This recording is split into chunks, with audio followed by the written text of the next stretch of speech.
খিদমাতুল উম্মাহ ফাউন্ডেশনের উদ্যোগে ও Bangladeshi youth alliance Malaysia এর সহযোগিতায় শৈলকুপার হাকিমপুর ইউনিয়নের সুবিদ্যা গোবিন্দপুর গ্রামের শতাধিক অসহায় হতদরিদ্র মানুষের মাঝে শীতবস্ত্র বিতরণ করা হয়। তবে আমার চারপাশে দেখছেন চেয়ারে বসে আছে প্রায় শতাধিক অসহায় হতদরিদ্র এই গ্রামের সাধারণ মানুষ। ঠিক তাদের চেয়ারে বসিয়ে এভাবেই কিন্তু শীতবস্ত্রগুলো বিতরণ করা হয়েছে। অন্যান্য জায়গায় আমরা দেখি শীতবস্ত্র বিতরণের সময় দীর্ঘ সময় ধরে তাদের লাইনে দাঁড় করিয়ে রাখা হয়, কিন্তু এখানেই এসে আমরা দেখলাম এই ব্যতিক্রমী ঘটনা যে যারা উপহার নিতে এসেছেন মূলত তাদেরকে বসার জন্য একটি করে চেয়ারের ব্যবস্থাও করেছেন এই খিদমাতুল উম্মাহ ফাউন্ডেশনের কর্তৃপক্ষ।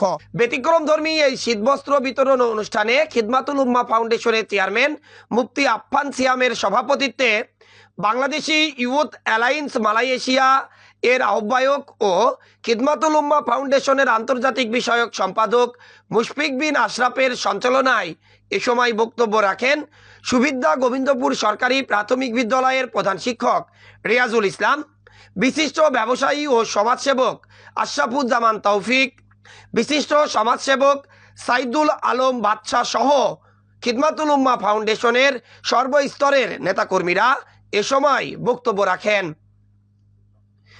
এ সময় খিদমাতুল উম্মাহ ফাউন্ডেশনের চেয়ারম্যান মুফতি আফফান সিয়াম বলেন, আপনারা জানেন যে খিদমাতুল উম্মাহ ফাউন্ডেশন দেশের বিভিন্ন ক্লান্তি লগ্নে, বিভিন্ন মৌসুমে, বিভিন্ন মুহূর্তে তারা মানুষের পাশে দাঁড়ায়। ইতিপূর্বে আমরা ফেনী লক্ষ্মীপুরে যে বন্যা হয়েছিল, আমরা বড় অঙ্কের আমরা তাদেরকে সহযোগিতা করার চেষ্টা করেছি। তারপর 2 ঈদে আমরা ঈদ প্যাকেজ বিতরণ করি। পাশাপাশি হচ্ছে আমরা শীতের সময় শীতাবস্ত্র বিতরণ কর্মসূচি আমরা ইতিপূর্বেও করেছি।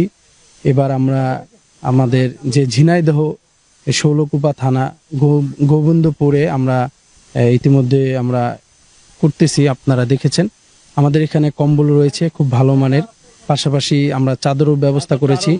যারা হচ্ছে এই আমাদের বাপ চাচা বা নানা বয়সের যারা বাইরে কাজ করে তাদের জন্য চাদরের ব্যবস্থা করেছি, এবং মুরব্বী যারা মহিলা রয়েছেন তাদের জন্য কম্বলের ব্যবস্থা করেছি।